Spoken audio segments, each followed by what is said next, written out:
How to lock YouTube screen while you watch it.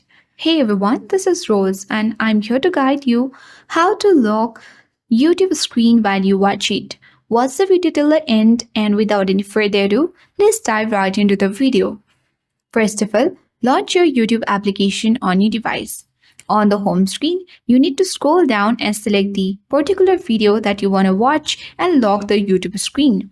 You can tap the search icon as well as find the video that you want to watch. Now, if this is the video that I want to watch, tap on it and open it. Once you open it, tap on the small square-like icon at the bottom right corner of this video to turn it to the landscape mode. After that, tap on the gear or the settings icon at top right corner of the screen.